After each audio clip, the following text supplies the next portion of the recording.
good evening to our live audience here in Chicago, our viewers watching and listening online, to our candidates, moderator, political correspondents, broadcasting partners and sponsors, to every individual taking the time to care to watch this historic debate tonight. No matter where you are tuning in, no matter what party or group to which you belong, this debate is for individuals. The voter, the taxpayer, the hard-working middle-class worker, the struggling single parent on minimum wage, the small business owner, everyone. I'm Christina Tobin of Free and Equal Elections Foundation, and I welcome and thank all of you for being here tonight. Tonight, we are all taking part in something good and real and honest and open, without debate contracts and private interests controlling.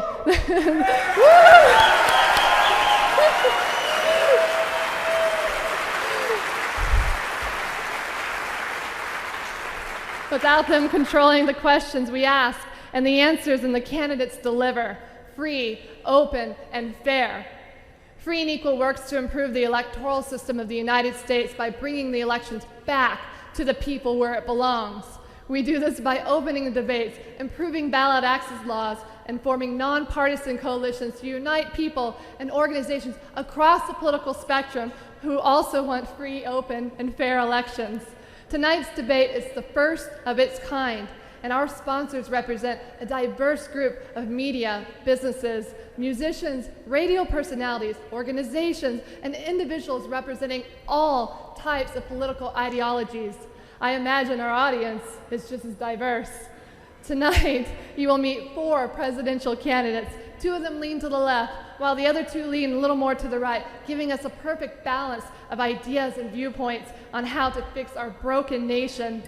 These candidates secured enough ballot lines to be here today. In the future, we hope to have more resources so we can open the debate even further with more debates, more candidates at every level of government.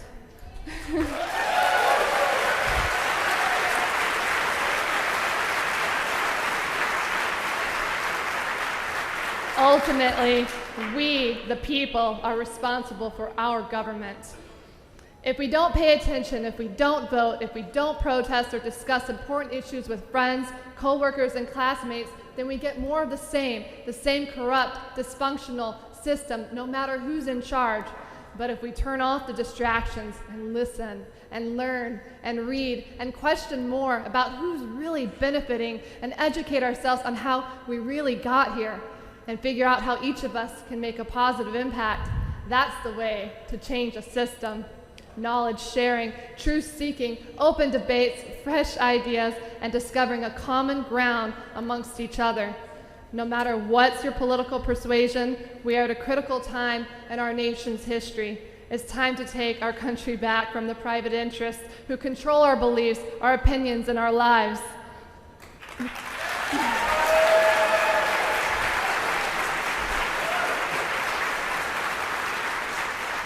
Thank you very much for joining us tonight. Our moderator this evening is award-winning broadcaster and media personality, Larry King.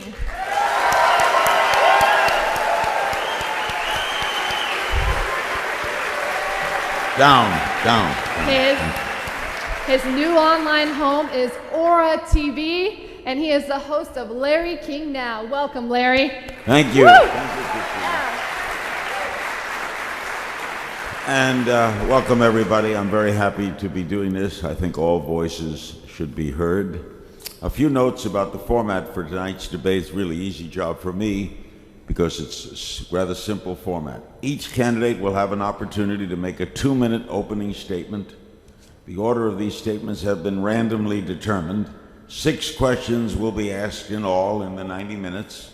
The questions have been selected from submissions made via social media. After a question is asked, each candidate will have 2 minutes to answer it. Each candidate will have a total of 6 opportunities in all. Once all 4 candidates gave their 2-minute responses, they'll each have an additional 1 minute to expand or not expand. They can choose to respond or not. Candidates can use their additional minutes or save their time to use it later. We will wrap up with a 2-minute closing statement from each candidate. And with that, let me introduce these 4 independent candidates. First, Jill Stein, the mother, a physician, longtime teacher of internal medicine, and the Green Party nominee for president. Jill Stein.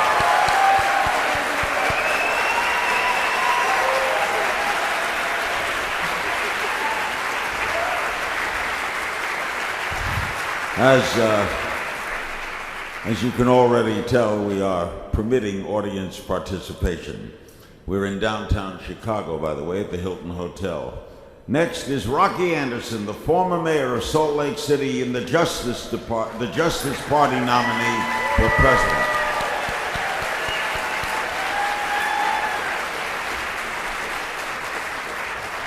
Next is Virgil Goode Jr., former member of the U.S. House of Representatives and the Constitution Party nominee for president.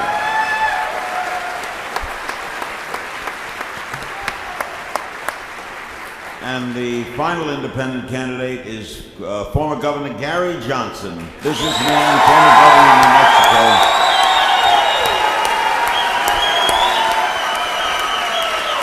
And Gary is the Libertarian Party nominee. The first question for tonight's topic is our electoral system. This question is from the Free and Equal Elections Foundation, hosting this debate, and will be asked by Christina Tobin. Christina? Well, thank you. We'll start from the left to the right, and here's our question. A top 2 primary is an election in which party labels appear on the ballot, but parties do not nominate candidates. Instead, the candidates choose their own ballot label. All candidates run in the primary, but only the top 2 vote getters appear on the ballot in the November election. The system is currently used in Louisiana, Washington State, and California. It is now a ballot measure in Arizona, Prop 121, with other states interested in adopting the system. What is your position on the top 2 primary system, and why? We'll start with Jill Stein. Mm-hmm. Thank you, and again, thank you so much to Free and Equal and to all of you for being here. Yes, I think top 2 does not enlarge our democracy. In many ways, it confuses things more. It puts many candidates onto the ballot altogether, and it arbitrarily attaches party labels to them. Any candidate can choose any label they want, so it really degrades the meaning of our political parties where they have meaning, and I know they don't always, but there are some that do have meaning that aren't bought and sold to the highest bidder, and the Green Party is one of those parties, and I know there are some other parties here as well, the independent parties, where the party actually represents real values, and the top 2 obscures the meaning of those parties, and it essentially puts everyone in together so you really can't tell who's representing you, and whoever has the biggest budget stands to win that primary, and essentially it becomes another way that big money can control our elections. So I oppose top 2, as the Green Party does, and we actually support a whole variety of election reforms for the purpose of enlarging our democracy, not increasing the sellout of our democracy. We are calling for getting money out of politics through public financing. We're calling for opening up the airwaves to all qualified candidates. We are calling for a constitutional amendment 10 seconds, to Jill. clarify that money is not speech, and that corporations are not people, to take back our constitutional rights. All right, Joe, thank you. All right, next, for 2 minutes, Rocky Anderson. Rocky? The top 2 system is simply a continuation of the degradation of our democracy by this duopoly of the Republican and Democratic parties. Our electoral system has been so constricted. our democracy so degraded by these two parties from the very beginning in terms of ballot access, even getting on the ballot so you can give people choices. This top two option would simply tell the duopoly, you just go ahead and keep raising all your money. You put your own candidates out there. You could even have just two people from the same political party, and that means no choice for the voters. Last night, and all these presidential and vice presidential debates, look how constricted the debate has been when you've had two parties there, the Republicans and the Democrats. They're arguing about who's going to spend more on the military budget. Barack Obama last night bragging that he's increased the military budget every year that he's been in office. They're both trying to outdo each other in terms of who's going to drill more, both offshore and on public lands, and neither of them even dares to talk about getting rid of this disastrous failed war on drugs. Neither of them talk about catastrophic climate change, and neither of them talk about poverty, when we've got the worst poverty rate in this country since 1965. So we need to open up the choices. In South Africa, the world rejoiced at the growth of their democracy following apartheid. I've got the ballot, the first ballot in their presidential election that had 18 people's names on it. Rocky. That's real democracy, and that's giving the voters real choice.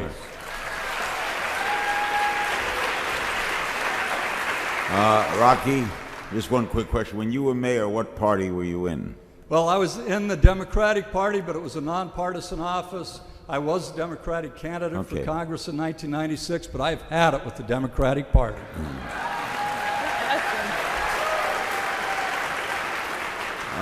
Virgil Goode, what party were you in?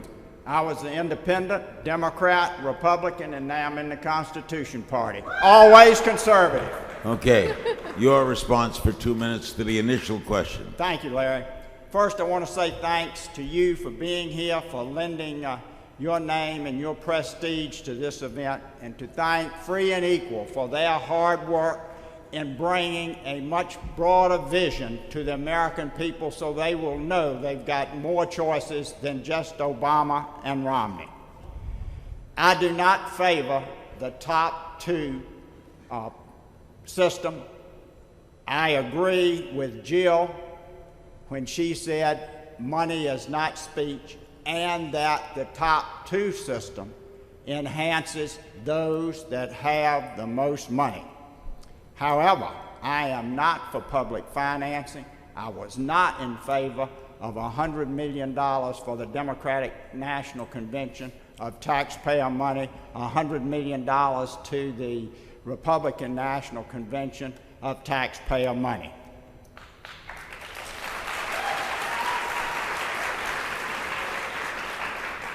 The top two system is primarily a state issue. I would not be in favor of federal legislation repealing what Louisiana has done, or telling Virginia, or telling Maine, or telling Arizona or New Mexico, any state, what they should do. But we've got to work at every state and every legislature and oppose top two. In my view, it's a hindrance to true democracy for grassroots Americans that don't want to be controlled by super PACs and PACs. All right. And our final speaker on this topic, and I know you were a Republican as governor of New Mexico, Gary Johnson, your response. Well, running for governor of New Mexico as a Republican, I ran completely outside of the political system. Completely. I mean, I went and I introduced myself to the Republican Party 2 weeks before I ran, and they said, you know what, we like you, we like what you've got to say, we're completely inclusive. You can go and you can make your case to all Republicans in this state, you know, take part in the debates, take part in the discussions. Well, that's the way that politics should be. I was able to make that presentation, I was able to make that case, and by the way, the Republican Party chairman at that time said, now you can do all this stuff, but you just need to know that you'll never get elected because it's not possible to get elected governor in a state that's 2-to-1 Democrat. Well, I did get elected. So as governor of New Mexico, completely outside of the political system, I've always been pro-choice regarding everything, okay? So should this be top two candidates voting system? This should be something that gets ferreted out at the local level. This should be something that gets ferreted out at the state level, not the national level. Look, there is only a couple of voices being heard here, and it's Tweedledee and it's Tweedledum. It's 2 weeks ago. It's 2 weeks ago, two candidates talking about who's going to spend more money on Medicare when Medicare is a system that you and I pay $30,000 into and get a $100,000 benefit. It's a 3-to-1 what you pay in and what you get out. It's not sustainable. Yet it's indicative of our federal government today, which is on an absolute unsustainable path, the results of which are going to be a monetary collapse unless we actually bring this under control. And as a third party, I've been given the opportunity here to make the case that's not being made by either of the two major candidates. Thank you, Governor.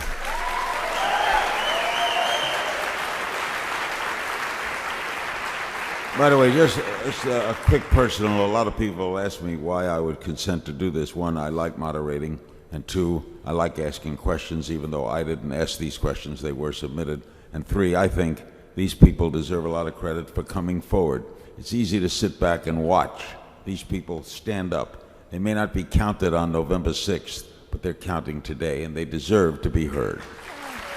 We have each is now entitled to a 1-minute response if they care to use it. Jill? Yeah, thank you. I just want to mention, talking about how all of us need to stand up and demand real democracy and demand free and open, inclusive debates. I just want to mention that my running mate and I went to the doorstep of the Commission on Presidential Debates at Hofstra University last week, and that we were arrested, we were tightly bound with plastic restraints and tied to chairs for 8 hours for daring to stand up and demand open debates. But this is what all of us need to do. I encourage you to go to my website, jillstein.org, and sign the petition there for opening the debates and for challenging the Commission on Presidential Debates. We should not let them Jill. do this again. Rocky? Rocky, you have 1 minute. A top two system is a sign that these two parties, this political duopoly in this country, is trying to further put their stranglehold on our democracy. We have to stand up together. And in federal elections, it is a federal matter. We shouldn't leave it to the states. The corrupting influence of money in this country is at the root of every major public policy disaster. It's why we don't have health care for all, as in the rest of the industrialized world. It's why we aren't providing international leadership on the climate crisis, because of all the corrupting money coming from the fossil fuel industry, and it's why we have this enormously wasteful military budget with this military-industrial complex putting pressure on Congress and the White House. 5 seconds. So we need public financing of elections for our democracy. We need Virgil. free and equal access to Rock. the public airwaves. Thank you. Virgil, 1 minute. Thank you. The top two system, as others have indicated, favors the super PACs and the political action committees. They're political action committees not just of businesses, but of unions. I'm for no political action committee, individual contributions only, and no super PACs. And I believe Congress can craft legislation with presidential leadership to stop political action committees. Big money that funnels through the PACs is the greatest hindrance, in my opinion, to free and open elections and freedom and democracy in this country. We threw off the king in the time of the revolution because of heavy-handedness. We need to throw the PACs out now and vote for third parties that will stand up for America. All right. I'm reminded that this is a rebuttal 1 minute. You can use it or not use it, Governor. Well, I think that when it comes to political campaign contributions, that candidates should be required to wear NASCAR-like jackets with patches on the jackets commensurate. So what's really needed is 100% transparency. I will tell you that regardless of whether or not Romney gets elected or Obama gets elected, three things are going to happen. We're going to find ourselves with a continued heightened police state in this country.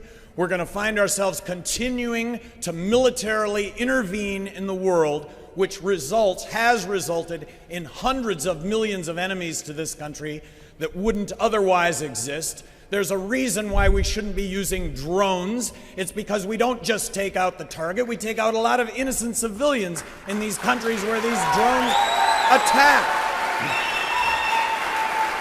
All right. And then lastly, we are going to find ourselves in a continued state of unsustainable spending and borrowing to the point that we are going to experience a monetary collapse unless we fix this. Thank you, Governor. Tonight's second question, all questions submitted by social media, was submitted by Jeff Tangway of Colorado via Facebook. The question is, in what ways does the war on drugs impact Americans, and how could these effects be reduced? Is there a more efficient way to deal with the issue of drug use in America? 2 minutes, Jill Stein. Rocky, actually. Rocky, you go first on this one. Oh, Rocky goes first. I'm sorry. No, Thank you Thank for you. correcting You're welcome. me. Okay. The war just so we understand, as each question comes up, a different How about person. opening statements? A different person start. Did we have opening statements? Unfortunately, no. We didn't. No. Okay, Grassroots. Were we supposed to? Let's go ahead and do opening. Let's do opening statements. My apologies. I didn't know we had opening statements. I thought we were right to the question. So 2 minutes. So let's start on the left there, and then we'll go with our second question, starting with Rocky. Opening statements, 2 minutes each. okay, this will be opening statements, and then we'll go to the second question. Thank you. Jill Stein, please. Thank you, Gary. Good, Jill. Oh, okay, great. Thank you. Always glad to lead.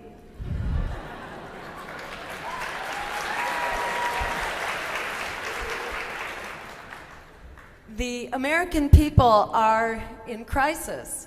We are losing our jobs, decent wages, our homes by the millions, affordable health care and higher education. The climate is in meltdown and our civil liberties are under attack. The wealthy few are richer than ever, rolling in more dough than ever, and the political establishment is not only not making it better, they're actually making it worse, imposing austerity on everyday people while they continue to squander trillions of dollars on wars for oil that we don't need, on Wall Street bailouts, and tax breaks for the very wealthy.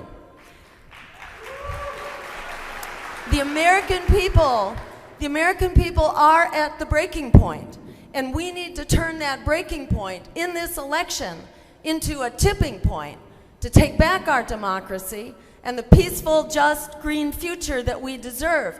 And we do that by standing up and making sure that everyday people have a voice in this election and a choice at the polls that's not bought and paid for by Wall Street, and by advancing the critical solutions that the American people are clamoring for by large majorities. Our campaign is calling for a Green New Deal to create 25 million jobs, end unemployment, jumpstart the green economy, and that means putting a halt to climate change and making wars for oil obsolete. We're calling for health care as a human right through Medicare for all, and for bailing out the students, not the banks, and making public higher education free. Jill, I'm sorry. By the way, it was not in my Governor. It was not in my notes about an opening statement. So I apologize. There should have been an opening statement, but it was not in my notes because I follow my notes. Okay. I'm a Jewish guy from Brooklyn. We do what we're told. Rocky, opening. Larry, more people are here to listen to you than us. Thank you for being here and giving us this opportunity. Rocky, 2 minutes. We are at a pivotal moral point in our nation's history. We've all suffered through the sellout of our government to Wall Street. Young people are burdened with crushing record tuition debt. Millions of families have lost their homes. Retirement accounts have been decimated, while Wall Street fat cats who are buying our elections have made out like bandits. We've never had the disparity in income and wealth that we see between the very wealthy and all the rest of us since the 1920s. Our poverty rate has never been so high since 1965. Child poverty and infant mortality rates in the United States are next to the worst in the industrialized world, and among 50 nations, the United States has the worst rate of women dying in connection with pregnancy and childbirth. And under Obamacare, there will be 30 million people without essential health care by the year 2022. And during the Bush and the Obama years, our Constitution has been shredded while the imperial presidency has expanded, with presidents who think they can unilaterally take us to war, often on a pack of lies, with presidents who think the federal government should have the authority to round anyone up, including U.S. citizens, and imprison them up to the rest of their lives without charges, without trial, without legal representation, and without the right of habeas corpus. And our elected officials are sound asleep when the Pentagon is warning that climate change is a greater long-term security risk to the United States than terrorism. Okay. So if you like the way things are going, vote Democratic or Republican. If you want real change, vote your conscience, vote justice. Economic justice, social justice, and environmental justice. Back to our opening after the first question, opening statement from Virgil Goode. Thank you, Larry. I want to say thanks to Jill, Gary, and Rocky for being here. On the 4 issues I'm going to address right now, you can deduce their positions from what I say. But I'm going to name 4 positions that I am very different from Barack Obama and Mitt Romney. First, Obama and Romney both claim that they were and still are for a balanced budget. Reality. The Obama budget this year was $1 trillion in deficit. The Paul Ryan budget, which passed the U.S. House, was $600 billion in deficit. I have the courage to submit a balanced budget if I'm elected president right after I'm inaugurated. Secondly, I am for jobs in America, for American citizens first, and the only candidate that has called for a near complete moratorium on green card admissions to the United States until unemployment is under 5%. It makes no sense to bring in so many foreign workers when unemployment is so high in this country. Secondly, third, we're running close on time. Go ahead. We need to end super PACs and political action committees. That would be one of the best things that would open up our country for more democratic process and a greater voice by the people. And lastly, we need term limits. It's time to focus on doing the best job in Congress instead of the next election and the next fundraiser. And now an opening statement from Governor Johnson. The country is in really deep trouble.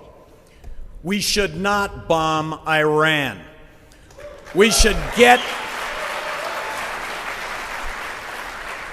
end the war in Afghanistan tomorrow. Bring the troops home tomorrow. Marriage equality is a constitutionally guaranteed right on par with civil rights of the 60s. Let's end the drug wars. Legalize marijuana now.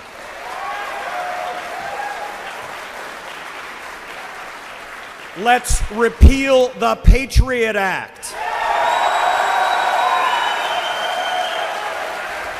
I would have never signed the National Defense Authorization Act, allowing for you and I, as U.S. citizens, to be arrested and detained without being charged. That's the reason we fought wars in this country.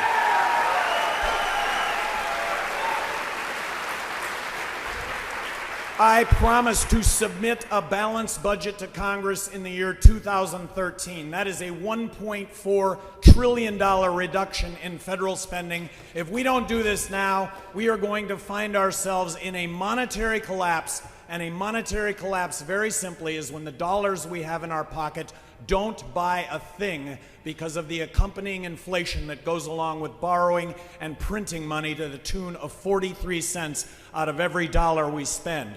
I'm the only candidate that wants to eliminate income tax, eliminate corporate tax, abolish the IRS, and replace all of that with one federal consumption tax, the fair tax. I think it reboots the American economy. It's the answer to our exports. It's the answer to American jobs. Okay, 2 minutes. All right.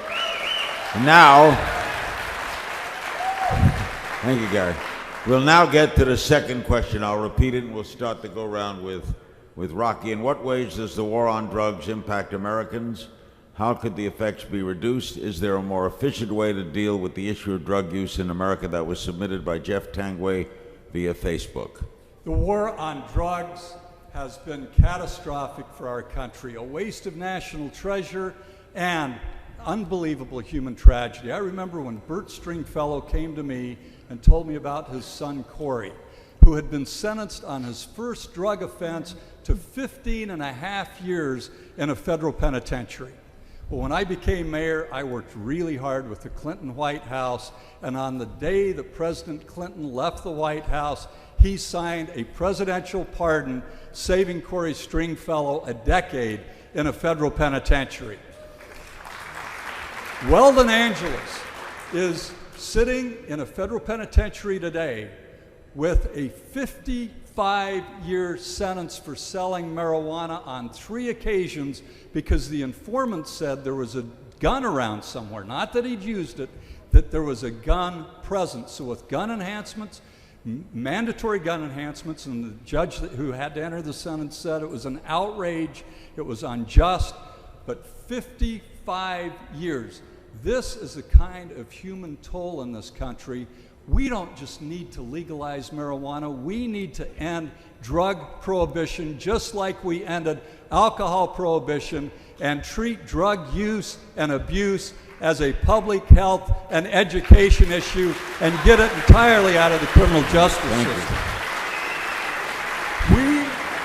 We have the largest incarceration rate in the world by far. We have 5% of the world's population and 25% of the world's prison population. We have more people in prison and jails in this country on drug offenses than Western Europe has in their prisons and jails on all offenses. 10 seconds. This has to end. We, the American people, need to come together, right, left, it doesn't matter about partisanship. We need to demand immediately an end to this insane war on drugs.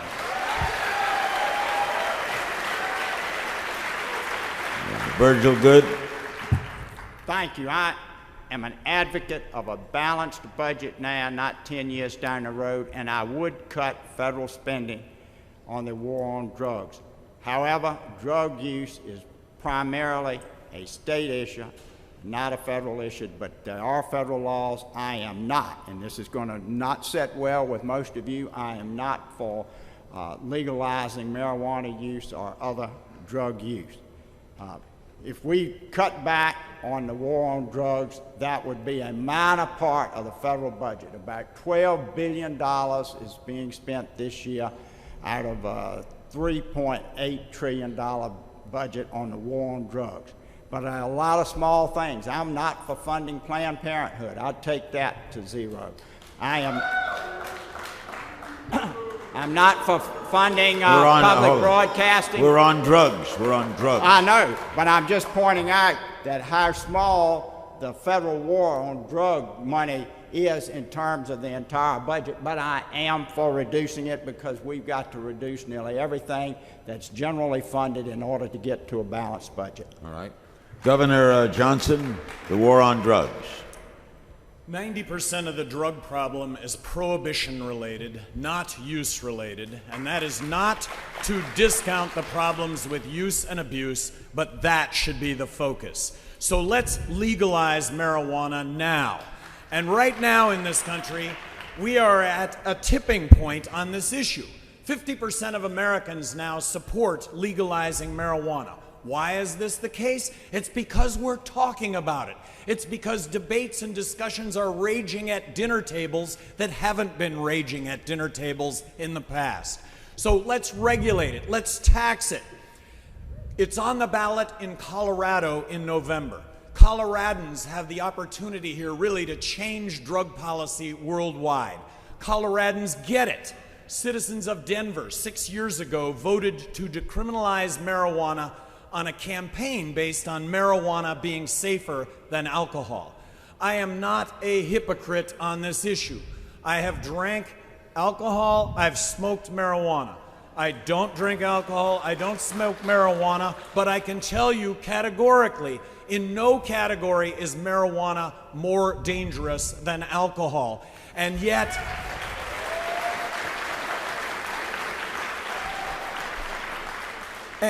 we are arresting 1.8 million people a year in this country on drug-related crime. We have the highest incarceration rate of any country in the world, 2.3 million people. Half of what we spend on law enforcement, the courts, and the prisons is drug-related, and to what end? Look, this is not about advocating drug use. 50% of kids graduating from high school have smoked marijuana. That's an issue that belongs with families, not in the criminal justice system.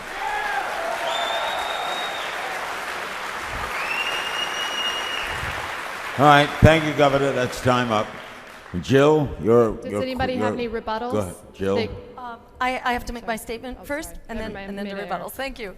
Sorry. So, as a medical doctor, previously in clinical practice for about 25 years, I can say with a real understanding of the science and the health impacts that marijuana is a substance that is dangerous because it's illegal. It's not illegal on account of being dangerous, because it's not dangerous at all.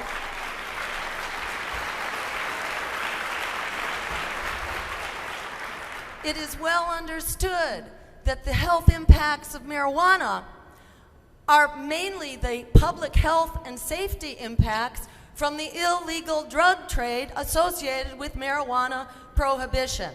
So the most important thing we can do to get rid of the health problems associated with marijuana is to legalize it. And on day one, a president, if she wanted to, could instruct the DEA to do a really radical thing. And that would be to use science in determining what substances will and will not be scheduled. Because the minute science is used, marijuana is off the schedule. And the same goes for hemp, which is also a substance for which there are no bad drug effects. There are no bad health and safety effects. Yet there are very important economic benefits. Both of those substances should be legalized. Marijuana should be regulated, but in a way that does not create another tobacco monopoly, but permits small businesses to actually flourish. Now, if anyone wants to rebut, raise your hand. You want to rebut, Rocky? Yes. And I'm not sure it's a real rebuttal because I'm in total agreement, especially, well, on all issues that Jill raised. But hemp, really, why is that illegal? Except for those moneyed interests that control our Congress. We need to rise up as one and say, legalize industrial hemp now. Okay. Anyone want to rebut? No. My time isn't up Okay. yet. I don't mean to quibble like the President and Romney do. That's 1 minute. 40,000 people, less than 40,000 people in prison on drug charges in 1971 when this war on drugs began. Now we have over 500,000 of our people in prisons. I would entertain as president a presidential pardon for everyone that didn't commit other crimes that's in our federal prisons because of drug offenses. Anyone want to rebut? Remember, we We have 6 questions in all. We're only finishing the second one. Anyone else want to rebut? When I was governor of New Mexico, I met with judges in Portland, Oregon that asked to meet with me. The meeting started. I didn't know what to expect, but what they said was, hey, we're here to support you. We're here to support what you have to say, but we would like to share with you a story here that perhaps you can pass on. We only have a minute. Pass on to others that would let others better understand this. They said that methamphetamine really is the boogeyman drug. People that use methamphetamine do bad things. Their behavior is altered. They said, we're not suggesting, and by the way, it disparagingly falls on the poor. It's the best example we can think of a prohibition drug. It's cheap, it's easy to make, so the consequences fall disparagingly on the poor. They said, we're not suggesting the following, but if cocaine were legal, these people would be using cocaine without the negative behavioral impact. Now, what I will tell you about cocaine, and it would be wonderful if the government told the truth, cocaine puts holes in your heart. Really, people that use cocaine their entire lives die from a heart attack. Whitney Houston is the best example of somebody who uses cocaine all the time. Okay. All right. 1 minute rebuttal. Go ahead, Virgil. Let's be clear about my position on this. Unlike Gary, unlike Rocky, and unlike Jill, I'm not for legalizing drugs. If you want that, vote for one of them. Don't vote for me. Okay, now, well said. We remind you that tonight's debate questions were submitted via social media, and I'm presenting them exactly as they were received. The next topic, and we'll start with this one with Virgil, concerns foreign policy. It comes from Greg Salazar of Los Angeles via Reddit. Do you think that an annual military budget of nearly $1 trillion is absolutely necessary to keep us safe? And in a broader sense, what do you think should be the role worldwide of the United States military? 2 minutes, Virgil Goode. As I said, if I'm elected president, I'll balance the budget, and part of the cuts have to be in the Department of Defense. We cannot do, as Mitt Romney and Paul Ryan suggest, increase military funding by $2 trillion over the next decade. I support a strong defense, but we need to retrench rather than trying to be the policeman of the world. We have too many soldiers, too many troopers scattered around the world. Our bases need to be reduced around the world, not increased, and the United States should stop trying to be the overseer of the world. That will save us billions and billions of dollars. All right, Governor Johnson. Let me start with a premise here. We need to provide ourselves with a strong national defense. It's one of government's fundamental responsibilities. But the operative word here is defense, not offense, and not nation building. The biggest threat to our national security is the fact that we're bankrupt, that we're borrowing and we're printing money to the tune of 43 cents out of every dollar that we spend. So I am promising to submit a balanced budget to Congress in the year 2013 that would include a 43% reduction in military spending. How does that go down? Well, a 43% reduction in military spending takes us back to 2003 spending levels. It's getting ourselves out of all the military engagements that we are currently involved in. Stop with the military interventions. It's reducing the military footprint worldwide, its bases, its troops that we have stationed in Japan, in South Korea, and in Europe. Its intelligence, its research and development, all of these components go into a 43% reduction when it comes to the military. We have to stop our military interventions. We have to stop with the drone strikes. We have to stop with a policy that has us with hundreds of millions of enemies to this country that but for these policies would otherwise not exist. It's a recognition that when we talk about foreign aid to other countries, it's propping up foreign dictators that are on our side as opposed to the other side. We pick winners and losers, and there are a whole lot of unintended consequences that go along with this. Right now, we're funding the Syrian insurgents, and they're made up of jihadists. 5 seconds. Did we not learn anything in Afghanistan where we funded Osama bin Laden? All right.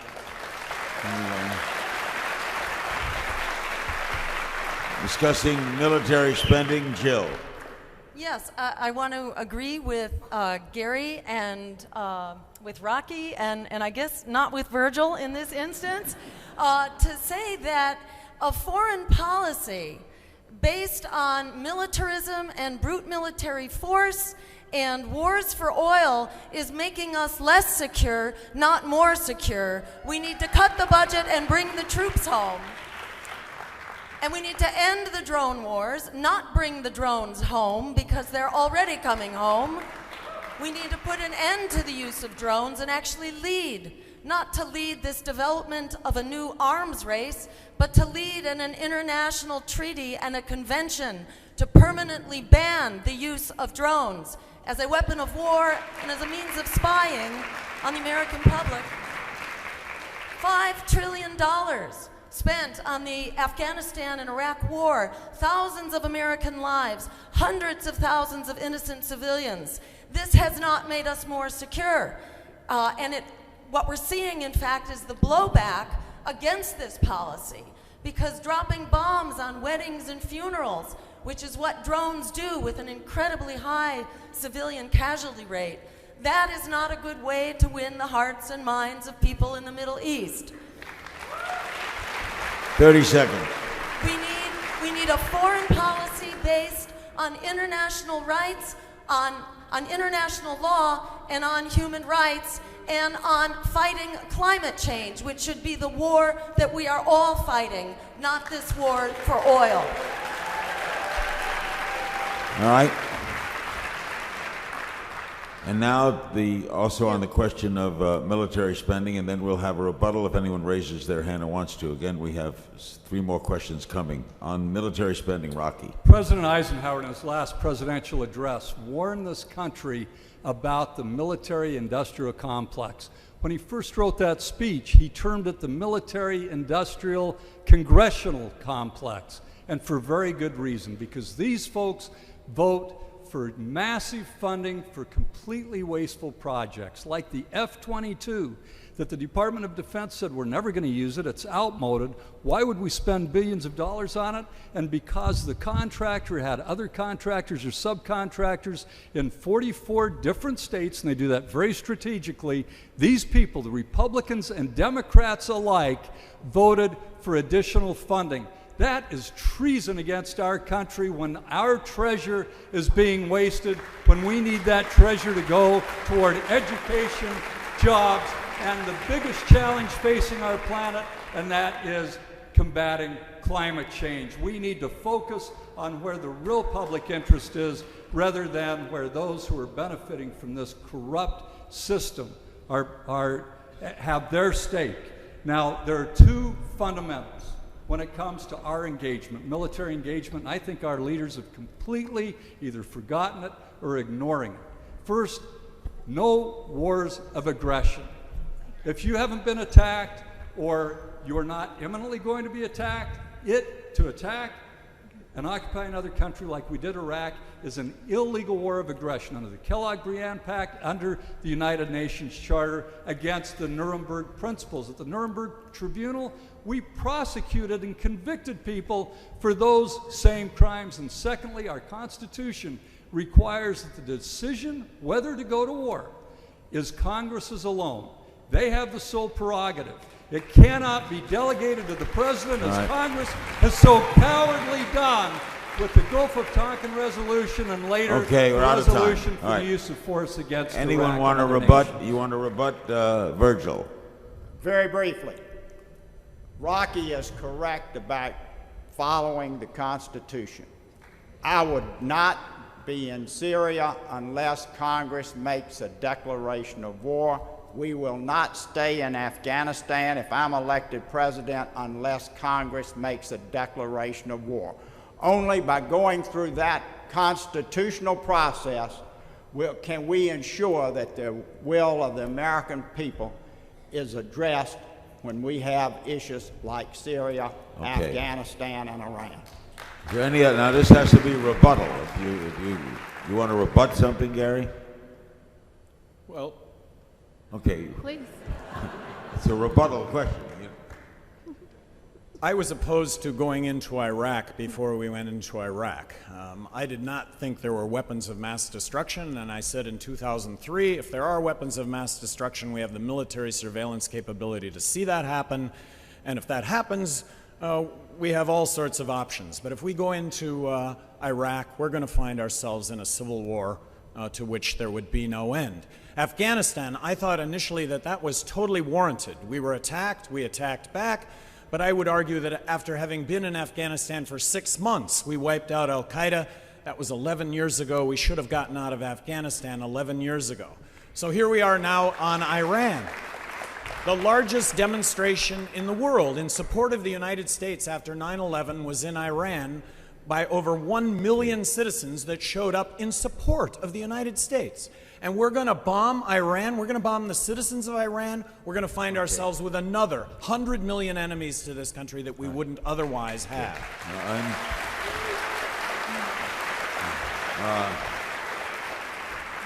I think both candidates said they would not bomb Iran, though. But I would like the questions to be rebuttal so we can move along. This is our fourth question. The economy is the topic for this fourth debate question. The question was submitted by Nico Torino via tout. Since this was done via tout, let's go to his question on the video. Some estimates give a college education in the year 2030 a price tag of nearly $400,000. Is college really worth it at that point? And if so, how do we provide that opportunity to everyone? So the question, if you didn't hear it, was some estimates give the pricing of college education in the year 2030 at maybe $400,000. I don't know if that's correct, but his question was, is college even worth it at that point? If so, how would you provide the opportunity of college for everyone? And this question should begin with Governor Johnson. Well, first of all, as governor of New Mexico, we established lottery scholarships, which allowed really any graduating high school student from New Mexico to go to college with those costs paid. So what's the federal role, though, when it comes to education? And what's the primary reason in this country why college tuition is so high? Well, it's because of guaranteed government student loans, that because of guaranteed government student loans, no one has the excuse for not going to education. And so because of that, institutions of higher learning, colleges and universities, are immune from pricing that if kids would take a harder look at it, gee, I don't think I can afford $15,000 a semester. I think I'll just sit this one out. When that happens in mass, I guarantee you the cost of college tuition will drop dramatically. But today, that is a situation that doesn't exist. I can't afford $15,000, and yet friends and family will point and say, look, you can get a guaranteed government student loan. That is another one of government's unintended consequences that have college tuition at such a high rate. Stein, Jill. So I think it's time to make public higher education free, as it should be.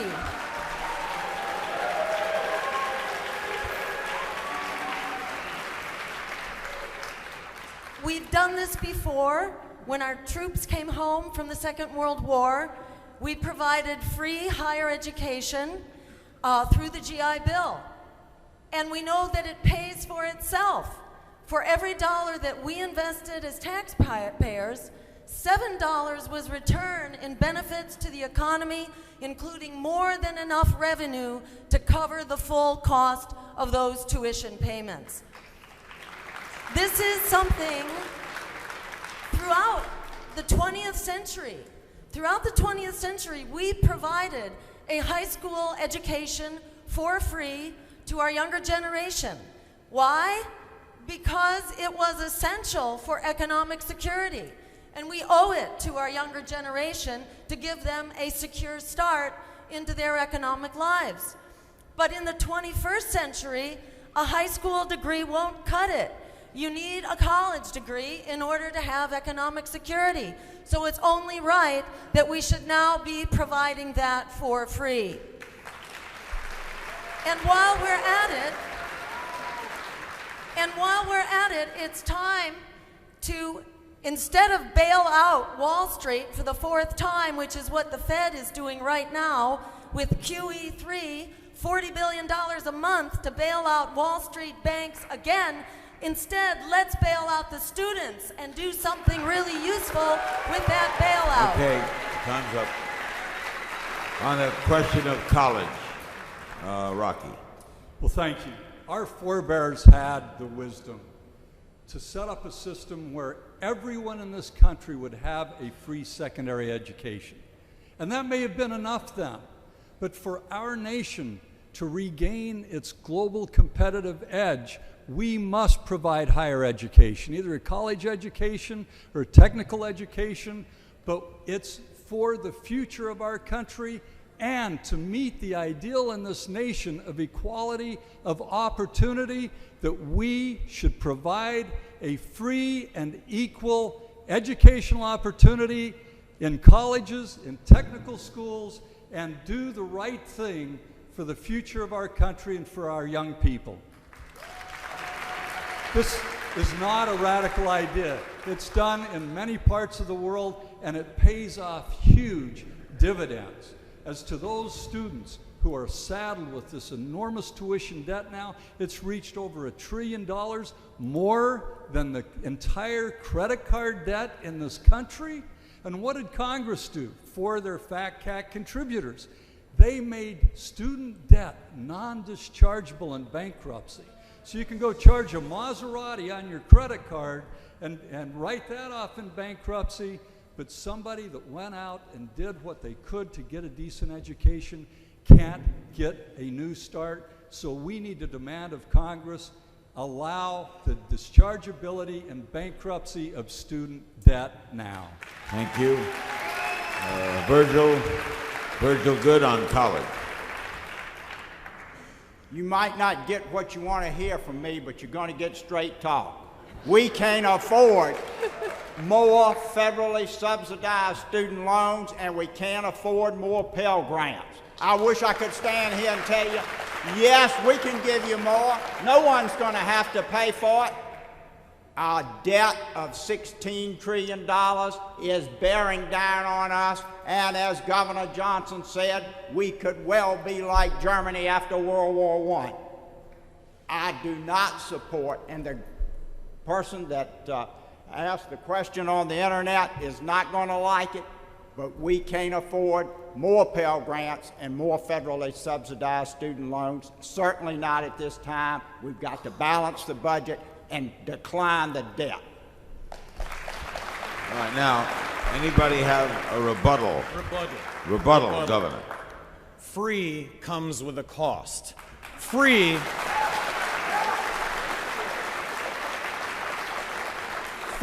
very simply is spending more money than what you take in. Free is simply accumulating more to the $16 trillion in debt that we currently have. Free is gotten us to the point where we are going to experience a monetary collapse in this country due to the fact that we continue to borrow and print more money than we take in. We're printing and borrowing money to the tune of 43 cents out of every dollar we spend. Free, the Federal Reserve System in this country. The Treasury prints money. They give it to the Federal Reserve. Federal Reserve gives the money to the banks at 0%. Do they give it to you or I? No, they buy up treasuries in a closed loop, making profits off of you and I with no risk whatsoever. This is what has to stop in this country, is the notion of free. There needs to be a level playing field for everybody. Any other rebuttals? Yes. Rocky? I so disagree with both Gary Johnson and Virgil Goode on this. We cannot afford not to provide a great education and equality of opportunity for all of our young people in this country. We need to insist on prosperity, not austerity, and in a recession, it's not time for these massive spending cuts as called for by Bull Simpson and by both of these people running for president with the major parties. We need to get behind our workers and our young people and provide what's going to build this nation in the future. Great jobs and a great first-class education. Jill and then Virgil. Jill? Rebuttal, Jill. I'm agreeing with Rocky here that we cannot afford not to educate our students. Our younger generation is the greatest resource we have, and their participation in our economy is not just good for them, it's good for all of us. Every generation, the economy needs to be rebooted by fresh imagination and by the fresh genius of a new generation. That doesn't happen when a generation is locked into being indentured servants. That's what our students are now. We need to bail them out and create free public higher education. Virgil, rebuttal. Simply point out both Barack Obama and Mitt Romney in the last debate. Romney said, I'm for expanding student loans and Pell Grants. You've got 4 candidates you can look to if that's your big issue. All right, the 5th question for tonight's debate centers on civil rights. Like the previous questions, it was submitted via social media and is being presented exactly as sent to us. The question comes from Melissa Farley on Twitter. This is for the candidates, and this go-round will begin back with Jill. Where do you stand on NDAA Section 1021, the ability to detain Americans indefinitely? Where do you stand on that and why? Jill. It's an outrage that 1021 NDAA was ever passed to start with.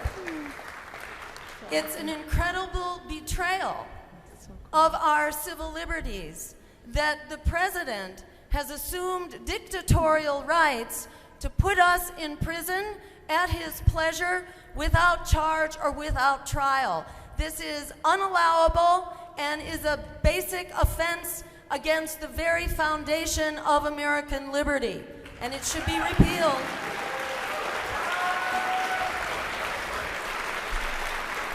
And while we're at it, we must also repeal the president's interpretation of the Enforcement Act in 2001, the Military Use Act, that said that assassinations are in the power of this president. We need to put an end to assassinations. We need to put an end to the FISA Act, which retroactively legalized unwarranted wiretapping against U.S. citizens. We need to repeal the Patriot Act, and we need to stop the persecution of whistleblowers who blow the whistle on crimes by our government. 10 seconds, Jill. 10 seconds. As Benjamin Franklin said, if we sacrifice our liberty for security, we will wind up losing both. So let's take back our liberty. That is the foundation of true security. Rocky, question of detaining Americans indefinitely. Well, I went to law school because I believed as deeply as one can believe in the rule of law, in justice, in the fact that our system of justice can provide for everyone. And what we have seen through the Bush years and now with President Obama has been so absolutely subversive and anti-American. There's been no more anti-American act, I think, in our history than the NDAA. And President Obama, don't be fooled about this, in 2009, he asked for the power to indefinitely detain people without charges, without a trial, without legal assistance, and without the right of habeas corpus. We are on the road toward totalitarianism, and that's not an exaggeration. Take a look at this. If one person can determine against whom and under what conditions laws passed by Congress and our Constitution are going to be applied, that spells tyranny. It's the very definition of tyranny. So what happened when President Obama came into office? He said, oh, about our international treaties and our own domestic laws, absolutely forbidding torture. Let's forget about those war crimes and move forward and not look backwards. What about those people that committed countless federal felonies by illegally spying on American citizens? He said, let's forget about it. And he did the same thing when he was in the United States Senate, and after he'd promised just the opposite to everybody before he got the Democratic nomination, he voted for retroactive immunity, criminal immunity for the telecom companies that participated in the illegal surveillance program. All right. That shows such utter disregard for the rule of law. We need to demand more of our leaders, or we'll Question. never. All right. Virgil We'll Goode. never meet All right. the promise of Rocky, our founders Rocky, and our Rocky. Constitution. Virgil. One sentence answer, Larry. If I were president, I would have vetoed NDAA. Why can't we all be that simple? Okay, Governor. Well, because, Larry, this is like shamelessly pitching oneself to vote for me. So I'm going to try and take advantage of shamelessly pitching myself here. I would have vetoed the National Defense Authorization Act, allowing for you and I, as U.S. citizens, to be arrested and detained without being charged. I think what's really significant is last December, the ACLU came out with a report card on all of the presidential candidates. And I apologize to the three others on stage that weren't in this report card. But they came out with a report card on all the presidential candidates. ACLU, a group dedicated to civil liberties, a group dedicated to the Constitution, a group dedicated to the first 10 amendments to the Constitution, a Bill of Rights. I think this is really important. 24 liberty torches was a perfect score. Mitt Romney and Rick Santorum had 0 liberty torches out of 24. Newt Gingrich had 4 liberty torches out of 24. Barack Obama had 16 liberty torches out of 24. My hero, Ron Paul, 18 liberty torches out of 24. And Gary Johnson had 21 liberty torches out of 24, something that I'm very proud of.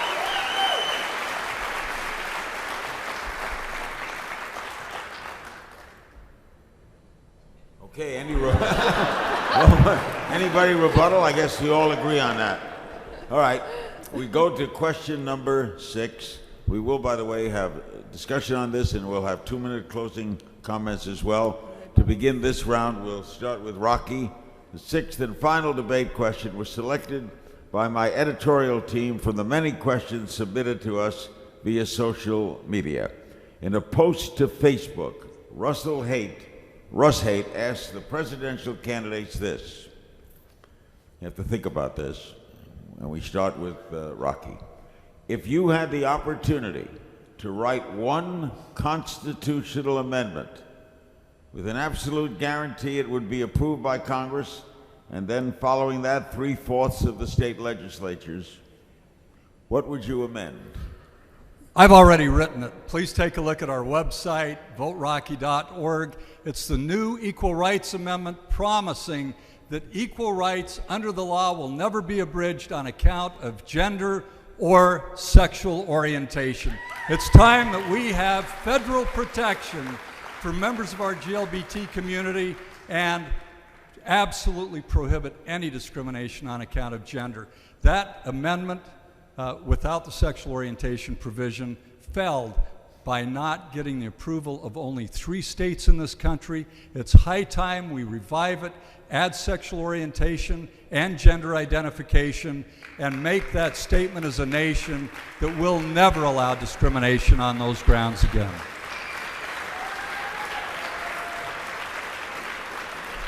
Do you, before the others respond, do you think, Rocky, that would pass today? I do think it would pass if the people made it clear that we insist upon it, and there will be a heavy political price paid by anybody in Congress or in the White House who opposes it. It's really up to us. Major social movements in this country always started at the grassroots level. We are the leaders. Let's make them follow us. Virgil, how would you like to amend the Constitution?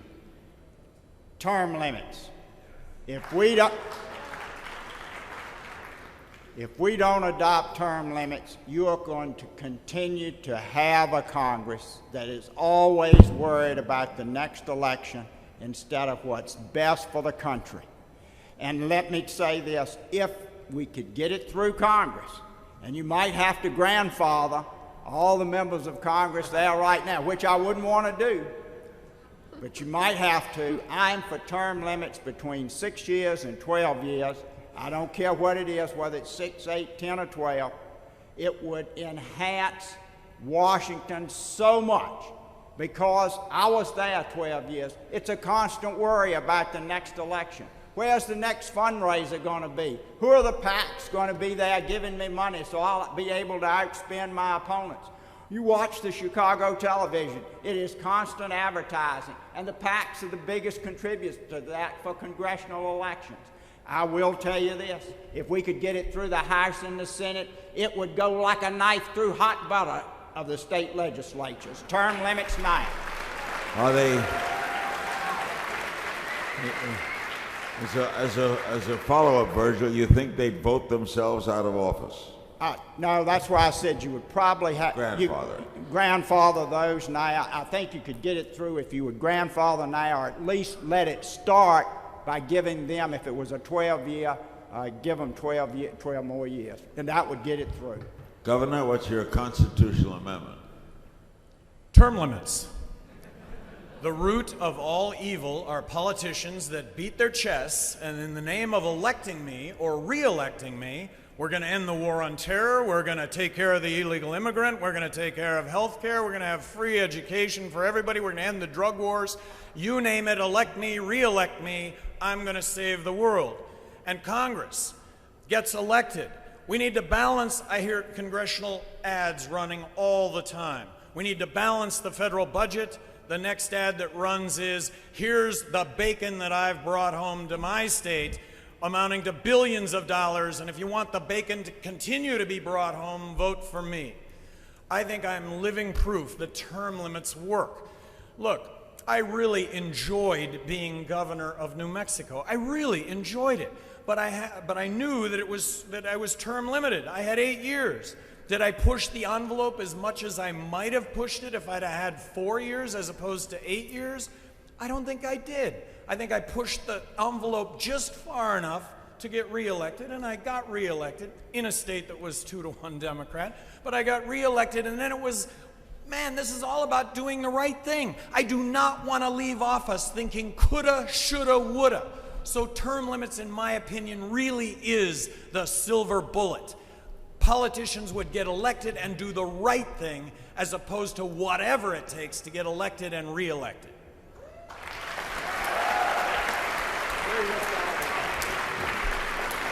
And Jill, how would you amend the Constitution?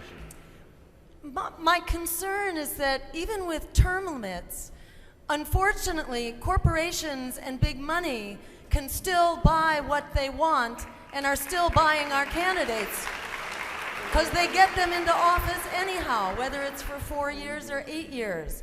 So I want to pass the amendment that will clarify that money is not speech and corporations are not people.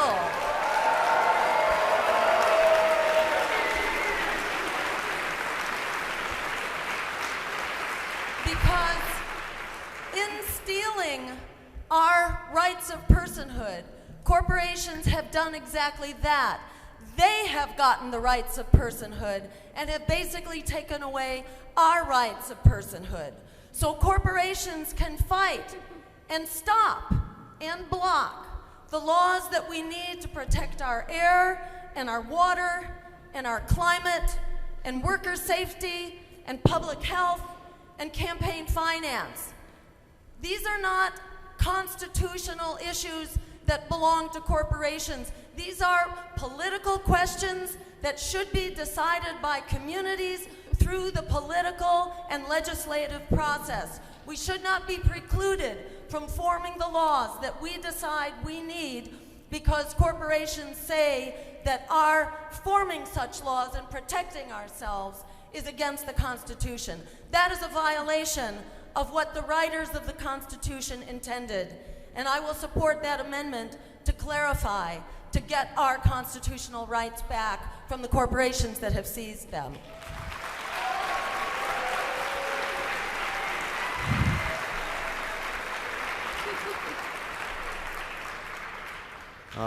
This has been a very lively evening. You will each have 2 minutes to close, is that correct? That's correct. All right. Got And it. we start with the way we started, or do we go roundabout? We're actually going to go next in line to Virgil. Okay, this is 2 minutes, closing statements. You don't have to rebut them. You can say anything you like.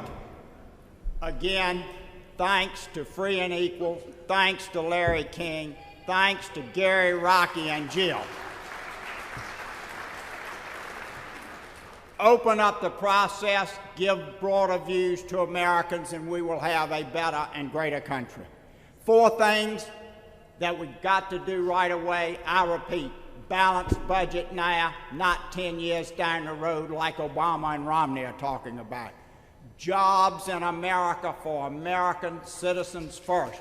I am the only candidate that has advocated a near complete moratorium on green card foreign worker admissions into this country until unemployment is under 5%. It makes no sense to bring in so many foreign workers when we need jobs in America for U.S. citizens first.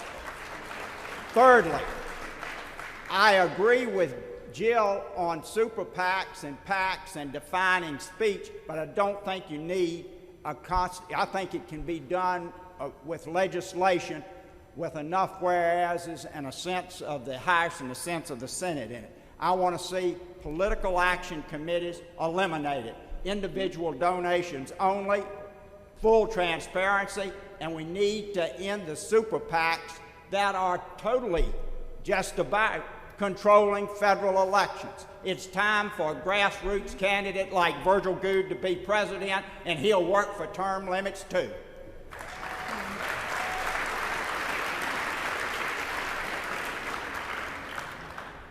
Governor? I would not be standing here before you right now if I didn't think I could do a really good job as President of the United States. And I am basing that on the resume that I have. I've been an entrepreneur my entire life. I started a one-man handyman business when I was a junior in college and actually grew that business to employ over 1,000 people in Albuquerque. It's amazing what can happen when you do what you'll say you'll do and when you show up on time. It's just amazing. Now, I sold that business in 1999. Nobody lost their job. Business is doing better than ever. As governor of New Mexico, I ran completely outside of the political system. I got elected governor, Republican governor, in a state that was 2-to-1 Democrat, and made a name for myself vetoing legislation. I may have vetoed more legislation than the other 49 governors in the country combined. I vetoed 750 bills. I had thousands of line item vetoes. It made a difference when it came to billions of dollars worth of spending. It made a difference when it came to laws that would have told you or I what we could or couldn't do in the bedroom. With regard to immigration, which I think really is a hot button issue, and it kind of highlights differences between me and everybody else, let's start off with the premise that immigration is really a good thing. Let's make it as easy as possible for somebody that wants to come into this country and work to get a work visa. Not a green card, not citizenship, but a work visa so that applicable taxes would get paid and that we would have no criminals working in this country. Look, we hear about wasted vote right now. Wasting your vote is voting for somebody that you don't believe in. That's wasting your vote.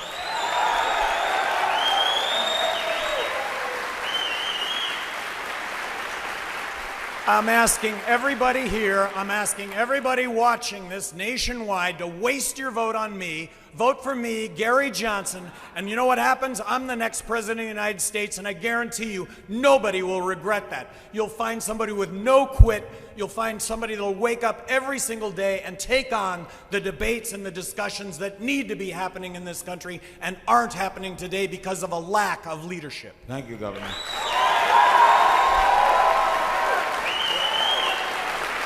Jill Stein. Jill, 2 minutes. There's a famous saying from Alice Walker that The biggest way people give up power is by not knowing we have it to start with. In fact, there are 90 million voters who are not coming out to vote in this election. That's 1 out of every 2 voters. That's twice as many as the number who will come out for Barack Obama, and twice as many as the number who will come out for Mitt Romney. Those are voters who are saying no to politics as usual and saying no to the Democratic and Republican parties. Imagine if we got out word to those 90 million voters that they actually have a variety of choices and voices in this election. And I want to focus especially on those 36 million students and young people and recent graduates who are effectively indentured servants because of the high unemployment rate and the draconian, unforgiving loans that have been customized especially for students lacking any consumer protections. If those students decided to stand up and go to the polls and come out and vote for free public higher education, for ending student debt, for bailing out the students and breaking up the banks instead of the other way around, which is what they are doing, we could turn politics in this country on its head on November 6th. I encourage you, go to my website, get the word out. There is a choice in this election to take back our democracy, to create jobs for everyone through a Green New Deal that will put an end to climate change and make wars for oil obsolete. We can do this now by standing up and making it so. Thank you, Jill. And finally, Rocky Anderson.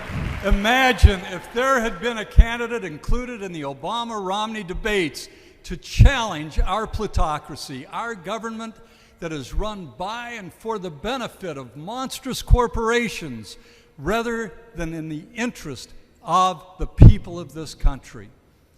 We know the Republican and Democrats have some differences, but both of them have morphed into a militarist, corporatist, anti-democratic force that has betrayed basic human and civil rights. We know that both of these major candidates have been bought and paid for. That's why neither of them stands for health care for all as in the rest of the industrialized world. It's why neither of them ever talk about breaking the stranglehold the military-industrial complex has on our government. And that's why neither of them talk about providing the essential leadership on the climate crisis, the greatest tragedy facing Earth's inhabitants. Obama and Romney have refused to discuss the corrupting influence of money flowing from Wall Street banks, from the insurance companies, the pharmaceutical industry, the fossil fuel industry, or military contractors, because they are the recipients of that corrupting money. And neither of these dominant party candidates will have called for federal protection for marriage equality. Neither of them have called for an end to poverty, an end to the insane war on drugs, or for the implementation of a WPA-like initiative that would hire millions of workers. So thank you to Christina Tobin and Larry King and Free and Equal for providing this opportunity to present democratic solutions in the public interest on which we can all work together far beyond this election.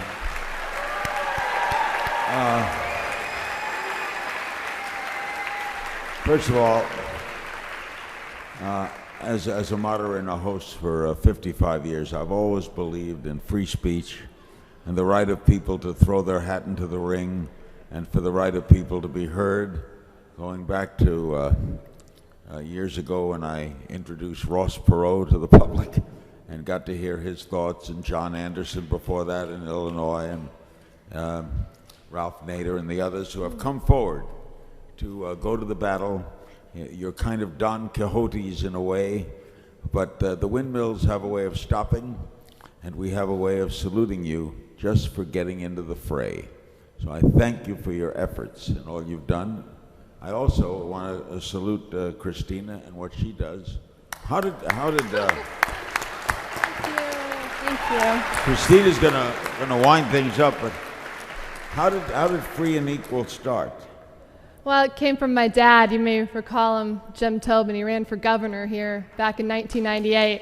And so today's his birthday. Happy birthday, Dad. And my legacy through him and Taxpayers United of America, it lives through him. And so now we have Free and Equal Elections, a nonpartisan organization uniting the grassroots movement across the spectrum to break the stranglehold of the two-party system, to bring the power back to the people.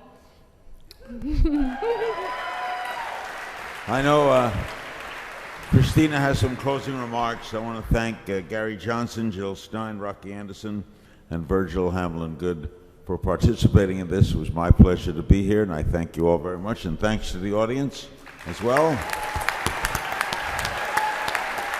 And I'll turn it over to Christina Tobin for the close. Christina? I want to thank Larry King for dream come true. Larry, please. Of course, my executive producer, Marcy Forgrave, and producer Gary Franchi, the whole crew of people. Thank you to them, all of our supporters out there, and the candidates, and we the people. And I have some good news for you. How many people enjoyed this debate tonight?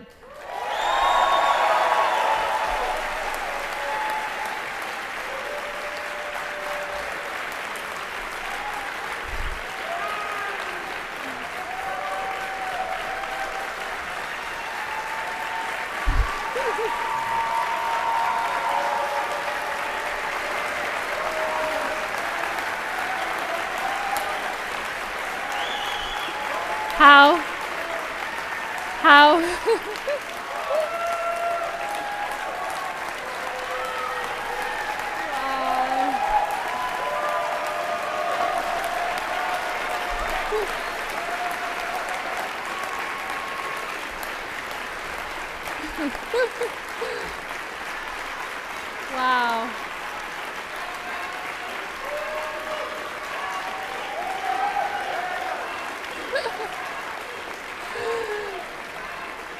Wow. How many people want to see a second debate?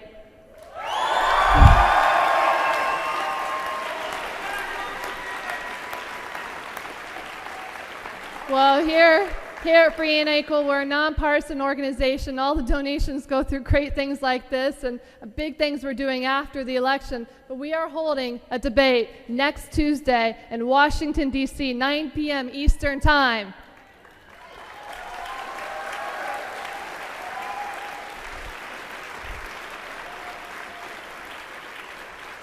And thanks to one of our sponsors, Rob Ritchie with fairvote.org, we're going to implement instant runoff voting. And you can go on our website tonight to vote for the candidates that you want, the two candidates with the highest votes at Free and Equal, freeandequal.org, through instant runoff voting. The same the Grammys use. It gets rid of the spoiler effect. You have 24 hours to vote. Go online when you go home today to vote. And on Thursday morning, we will announce the two candidates with the most votes who will be in Washington, D.C. to debate on international issues. Please vote tonight, freeandequal.org.